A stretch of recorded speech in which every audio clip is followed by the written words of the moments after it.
Agatha கிறிஸ்டியின் orient express பாகம் 2 சாட்சிகள் அத்தியாயம் 4 அமெரிக்க பெண்மணியின் சாட்சி. பேச வேண்டிய வார்த்தைகளை கூட கோர்வையாய் பிடிக்க முடியாத அளவுக்கு மூச்சிறைக்க ஓடோடி வந்து விழுந்தார் மிஸ்ஸஸ் அப்பார்ட். எனக்கு ஒரு விஷயத்த முதல்ல சொல்லிடுங்க. இங்கு யார் அத்தாரிட்டி? நான் ஒரு முக்கிய தகவலை வச்சிருக்கேன். சொல்ல போனால் அது ஒரு மிக முக்கிய தகவலாகும். எத்தனை சீக்கிரம் முடியுமோ அத்தனை சீக்கிரத்துல இதை நான் உங்க உளவு தலைவரிடம் சொல்லிடணும். உங்கள யார் அது?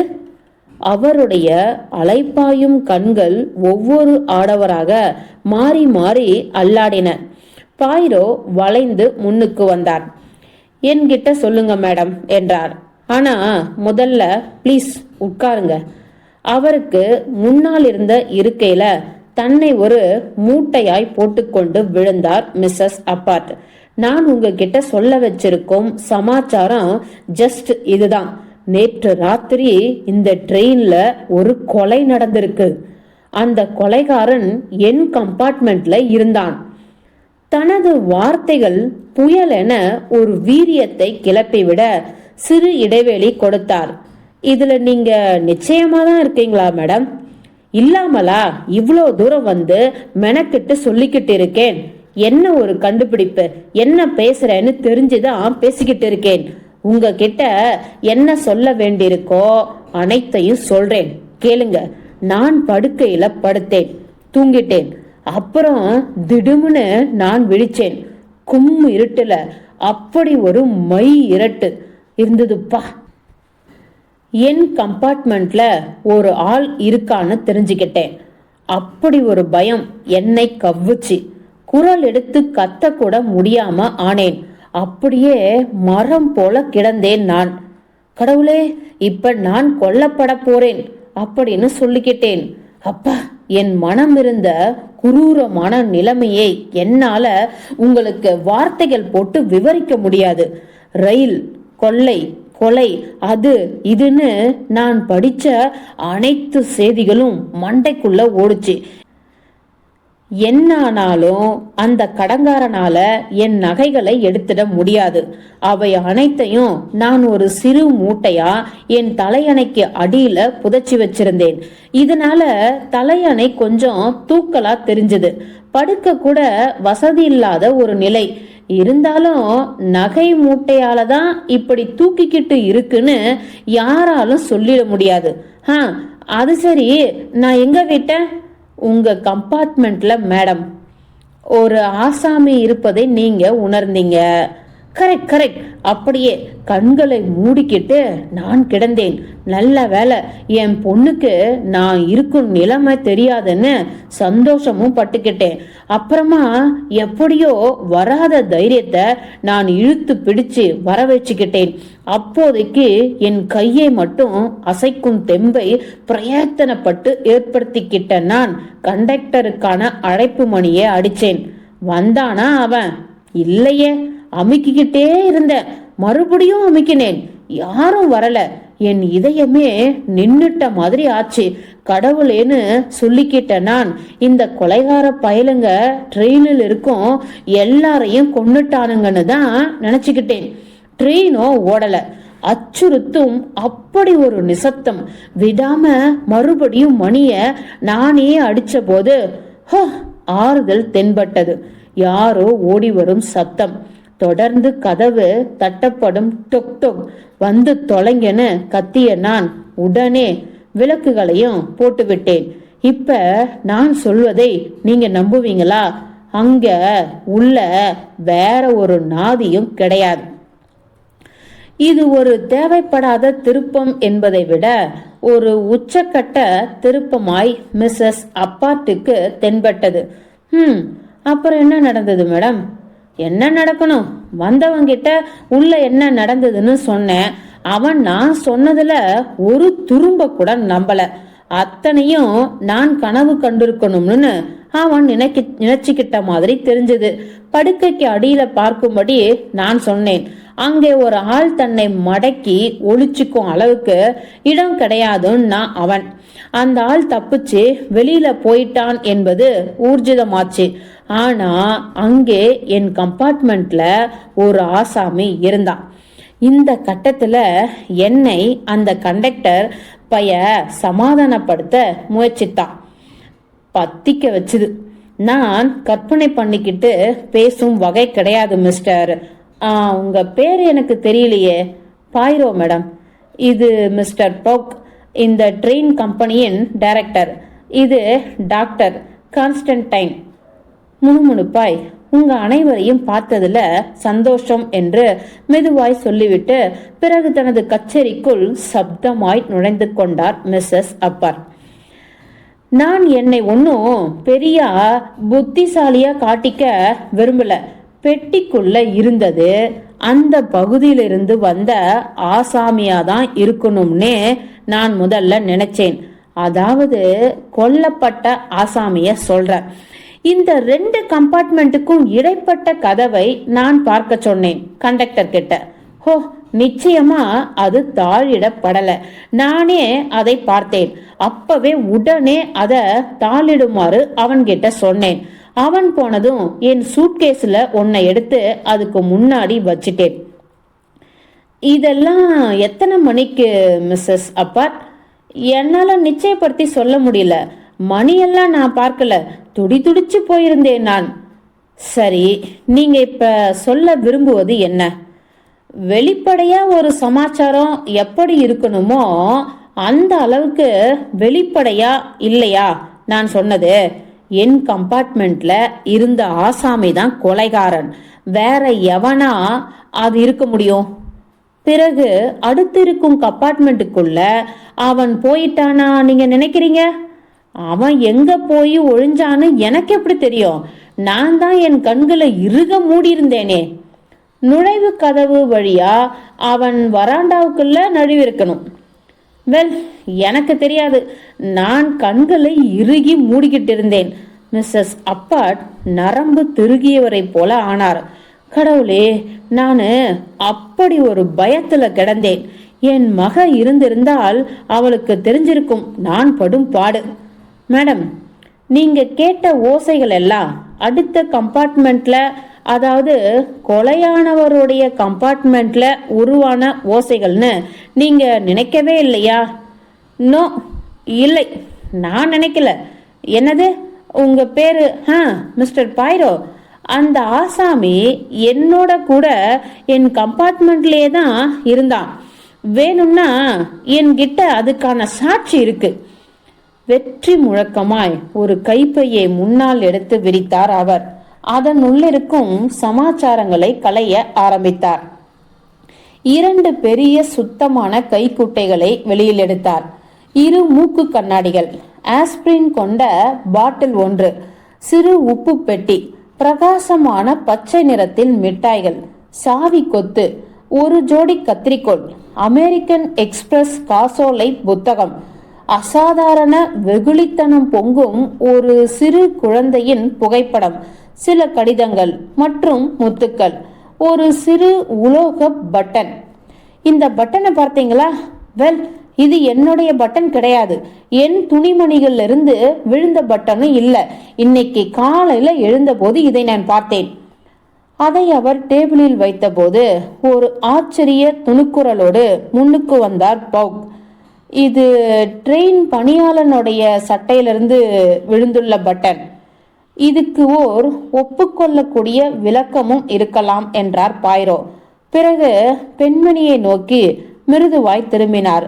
இந்த பட்டன் மேடம் கண்டக்டருடைய யூனிஃபார்மில் இருந்து விழுந்திருக்கலாம். உங்க கேபினை அவர் தேடிய போது அல்லது நேற்றிரவு படுக்கையை அவர் தயாராக்கிய போதோ. உங்க எல்லாருக்கும் என்ன ஆகிடுச்சுன்னு எனக்கு விளங்கல. சொல்வதற்கெல்லாம் மறுப்பு சொல்வதை தவிர வேறு வேலையே இல்லையா உங்களுக்கு? நல்லா கவனிங்க. நேற்றிரவு தூங்குவதற்கு முன்னால நான் ஒரு சஞ்சிகையை படிச்சுக்கிட்டு இருந்தேன். விளக்கை அணைப்பதற்கு முன்னால ஜன்னலுக்கு அருகில் இருந்த ஒரு சின்ன பெட்டியின் மீது அந்த சஞ்சிகையை நான் வச்சேன். இதுவாவது உங்க மண்டையில ஏறுதா? ஏறுகின்றது என்று மூவரும் வாக்குறுதி தந்தார்கள். ரொம்ப நல்லது. கதவுக்கு பக்கத்தில் இருந்தபடியே சீட்டுக்கு அடியில குனிஞ்சு பார்த்தான் கண்டக்டர். பிறகு எனக்கும் அடுத்த கம்பார்ட்மெண்ட்டுக்குமான கதவுக்கான தாழ்பாலை அவன் போட்டான். ஆனா ஜன்னல் அருகாமை வரைக்கும் அவன் போகவே இல்லை. வெல், இன்னைக்கு காலையில இந்த பட்டன் அந்த சஞ்சிகையின் மேல மிக சரியா இருந்தது. இதை நீங்க என்னன்னு சொல்லுவீங்க? நான் தெரிஞ்சுக்க ஆசைப்படுறேன். இதை மேடம் ஒரு சிறந்த சாட்சின்னு நான் சொல்வேன் என்றார் பைரோ. இந்த பதில் அப்பெண்மணியை குளிர செய்வதைப் போல அமைந்தது. இது என்னை பைத்தியமாக்குது என்றார் மிஸ்ஸஸ் அப்பாட். இன்ட்ரெஸ்டிங்கான மற்றும் விலைமதிப்பற்ற சாட்சியை நீங்க எங்களுக்கு தந்திருக்கீங்க என்றார் பைரோ மிருதுவாய். இப்ப நான் உங்களை ஒரு சில கேள்விகள் கேட்கலாமா? தடையில்லாமல். நீங்க ஏற்கனவே இந்த ரெச்செட்டாலை பார்த்து நரம்பதிர்வுல இருந்திருக்கீங்க. அப்படி இருக்கும்போது உங்க 2 கம்பார்ட்மெண்ட்டுகளுக்கும் இடைப்பட்ட கதவின் தாழ்பாலை நீங்க போடாம விட்டது எப்படி? நான் போட்டேன் என்றார் மிஸ்ஸஸ் அப்பாட் பொறுப்பாய். ஓ, நீங்க போட்டீங்களா? அதாவது சரியா சொல்லணும்னா அந்த ஸ்வீடன் படைப்பு இருக்குல்ல, அருமையான ஜீவன், அவங்க கிட்ட கதவு தாளிடப்பட்டிருக்கான நான் கேட்டேன். அவங்க தாளிடப்பட்டிருக்குன்னு சொன்னாங்க. அது ஏன் உங்களால பார்க்க முடியாம போச்சு? ஏன்னா நான் படுத்துக்கிட்டு இருந்தேன். மேலும் என்னுடைய ஸ்பாஞ்ச் கைப்பை அந்த கதவின் கைப்பிடியில தொங்கிக்கிட்டு இருந்தது. இந்த உதவியை நீங்க அவங்க கிட்ட கேட்டபோது மணி எத்தனை இருக்கும்? யோசிக்கிறேன். 10:30 இருக்கும், இல்லைன்னா 10:45. என்கிட்ட ஆஸ்பிரின் இருக்கான்னு கேட்க அவ வந்திருந்தா. அது எங்கே இருக்குன்னு நான் காட்டினேன். என் கண் முன்னாலேயே அதை அவ எடுத்துக்கிட்டா. நீங்க படுக்கையிலேயே இருந்தீங்க. எஸ். திடுமென்று மிஸ்ஸஸ் அப்பாட் சிரித்தார். பைத்தியக்கார பொம்பளாவங்க வளவலன்னு பேசிக்கிட்டே இருந்தாங்க. அடுத்த கம்பார்ட்மெண்ட் கதவை போய் அவங்க தெரியாம திறந்திருக்காங்க. மிஸ்டர் ரிச்சர்ட் கதவு? எஸ்.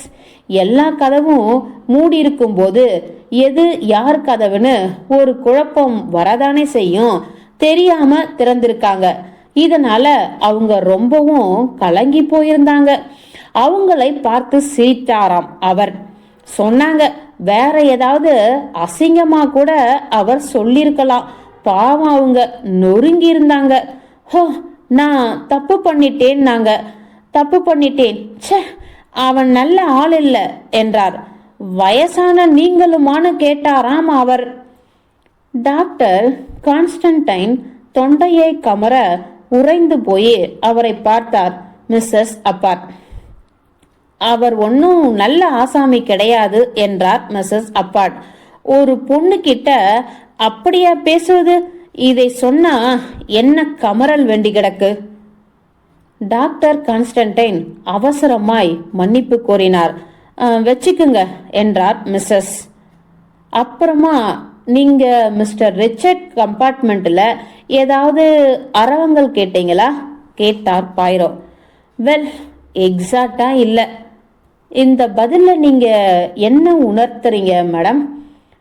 வெல் என்ற அவர் குரட்டை விட்டார் என்றார். அவர் குரட்டை விட்டார், அப்படித்தானே? பயங்கரமா. அந்த ராத்திரி முழுக்க நான் விழித்திருக்கும் அளவுக்கு. உங்க கம்பார்ட்மெண்ட்ல ஒரு ஆசாமி இருக்கான் என்னும் சம்பவம் முடிஞ்சிட்ட பிறகு அந்த குரட்டை ஒலியை நீங்க கேட்கலையா?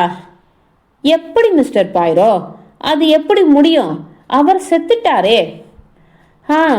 எஸ், நிச்சயமா என்றார் பைரோ. அவர் குழம்பியவராய் ஆனார். ஆம்ஸ்டாங் கடத்தல் பற்றி செய்திகள் உங்களுக்கு தெரியுமா மிஸ்ஸஸ் அப்பாட்?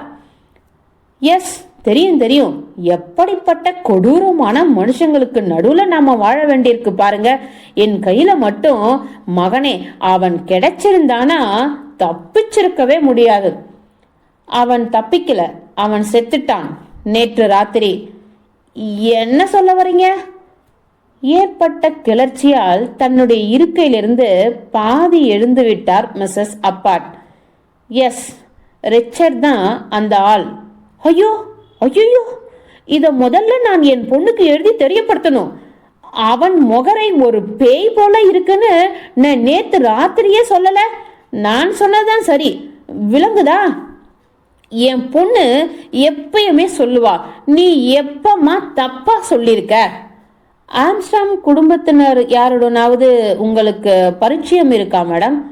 நோ, அவங்க ஒரு குறிப்பிட்ட வட்டத்தினருடன் தான் மட்டுமே தொடர்பு வச்சுக்கிட்டு வாழ்ந்து வந்தவங்க.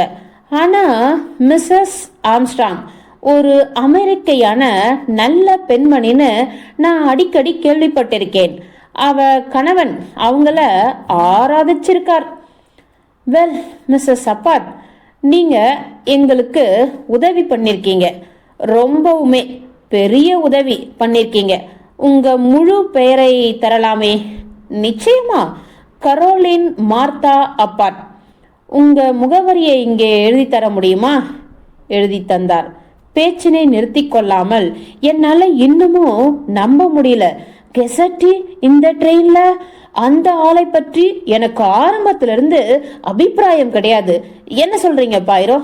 ஆமா மேடம். ரத்த சிகப்பு ட்ரெஸ்ஸிங் கவுன் உங்ககிட்ட இருக்கா? கடவுளே, என்ன ஒரு கன்றாவியான கேள்வி. என்கிட்ட 2 ட்ரெஸ்ஸிங் கவுனு இருக்கு. ஒன்னு பிங்க், இன்னொன்னு பர்பிள் கலர். என்னோட ட்ரெஸ்ஸிங் கவுனை பற்றி எல்லாம் நீங்க தெரிஞ்சுக்க வேண்டிய அவசியம் என்ன மிஸ்டர் பாயிரோ? வெல், நேற்றிரவு சிகப்பு நிற கவுன் போர்த்திக்கிட்டு இருந்த யாரோ ஒருத்தர் உங்களுடைய அல்லது ரெச்சர்டுடைய கம்பார்ட்மெண்ட்டுக்குள்ள நுழைஞ்சிருக்காங்க மேடம். நீங்களே இப்ப சொன்ன மாதிரி எல்லா கதவுகளும் மூடி இருக்கும் போது யாருடைய கம்பார்ட்மெண்ட்டுக்கு எதுன்னு கண்டுபிடிப்பது மிகவும் கடினம். வெல், ரத்த சிகப்பு கவுன் போட்டுக்கிட்டு யாரும் என்னோட கம்பார்ட்மெண்ட்டுக்குள்ள வரல. அப்படின்னா அவ மிஸ்டர் ரெச்சர்டுடைய கம்பார்ட்மெண்ட்டுக்குள்ள நுழைஞ்சிருக்கணும். தன்னுடைய உதடுகளை இறுக்கமாக்கி கொண்ட மிஸ்ஸஸ் அப்பாட் கடுமையாக சொன்னார். இது ஒன்னும் என்னை ஆச்சரியப்படுத்தாது. பாயிரோ முன்னால் வளைந்து வந்தார். அப்ப நீங்க அடுத்த கம்பார்ட்மெண்ட்ல பெண் குரலை கேட்டிருக்கீங்க. இதை எப்படி நீங்க யூகிச்சு பிடிச்சிங்கன்னு எனக்கு விளங்கல மிஸ்டர் பாயிரோ. எனக்கு விளக்க தெரியல. ஆனா சொல்ல போனால் எஸ், நான் கேட்டேன். ஆனா கொஞ்ச நேரத்துக்கு முன்னாடி நீங்க ஏதாவது அரவத்தை அவருடைய கம்பார்ட்மெண்ட்டில் இருந்து கேட்டீங்களான்னு நான் உங்ககிட்ட கேட்ட போது ஜஸ்ட் ரெச்சர்டுடைய குரட்டை ஒளியை மட்டுமே கேட்டதா நீங்க சொன்னீங்க. வெல், அதுவும் நிஜம்தான். அவர் குரட்டை விட்டுக்கிட்டே இருந்தார். ஆனா இன்னொரு விஷயத்தை பொறுத்த மட்டில் இங்கு சிகப்பானார் அப்பாட். அதை போய் 4 ஆம்பளை கிட்ட லஜ்ஜையின்றி பேசுவது சரியா சொல்லுங்க? பெண்ணுடைய குரலை நீங்க கேட்டபோது மணி எத்தனை? சொல்லுவது கடினம். திடீர்னு எழுந்தேன். அப்போ ஒரு பெண் குரலை கேட்டேன். அவ எங்கே இருக்கா என்பது நல்லாவே விளங்குச்சு. அவன் அப்படிப்பட்ட ஆசாமிதான். இதுல ஆச்சரியப்பட என்ன இருக்குன்னு எனக்கு நானே சொல்லிக்கிட்டேன். மறுபடியும் தூங்க ஆரம்பிச்சிட்டேன். இந்த சமாச்சாரத்தை தூண்டில் போட்டு என் வாயிலிருந்து நீங்க 3 பேரும் பிடுங்காம இருந்திருந்தால் நிச்சயமா இதை பற்றி நான் பேசியிருக்கவே மாட்டேன். இது உங்க கம்பார்ட்மெண்ட்ல ஒரு ஆசாமி இருக்கான் என்னும் பய கலவரத்துக்கு முன்னாடியா அல்லது பிறகா? என்ன கேள்வி இது? நீங்களே கொஞ்ச நேரத்துக்கு முன்னாடி குறிப்பிட்டு காட்டியது போல அவர் இறந்திருந்தால் அவர் கூட உட்கார்ந்து ஒரு பொம்பளை பேசிக்கிட்டு இருக்க முடியாது இல்லையா? மன்னிக்கணும், நான் ஒரு முட்டாளா நடந்துகிட்டேன். அப்பப்பா, நீங்க குழப்புறீங்க மிஸ்டர் பாயிரோ. அந்த கிராதகன் கெசட்டி விஷயத்திலிருந்து இன்னும் நான் மீளல. என் பொண்ணு மட்டும் இப்ப இருந்தால். மேற்கொண்டு அப்பெண்மணியை பேச விடாமல் பார்த்து கொண்ட பாயிரோ அவரது கைப்பை சமாச்சாரங்களை அதனுள் அடக்க உதவியபடியே அவரை கம்பார்ட்மெண்ட் கதவு வரை ஓட்டிச் சென்றார். அங்கு கடைசியாய் பாயிரோ சொன்னார், நீங்க உங்க கைக்குட்டையை தவற விட்டுட்டீங்க மேடம். அவரை நோக்கி கையில் பாயிரோ தூக்கி பிடித்திருந்த ஒரு சின்ன கஞ்சி போட்ட துண்டு துணியை பார்த்தார் மிஸ்ஸஸ் அப்பாட். இது என்னுடையது கிடையாது பாயிரோ, இதோ என்னுடையது. ஓ, மன்னிக்கணும், இதுல ஹெச் அப்படின்னு இனிஷியல்ஸ் இருந்ததால உங்களுடையதுன்னு நினைச்சேன். வெல், விளங்குது, ஆனா அது என்னுடையது இல்லை.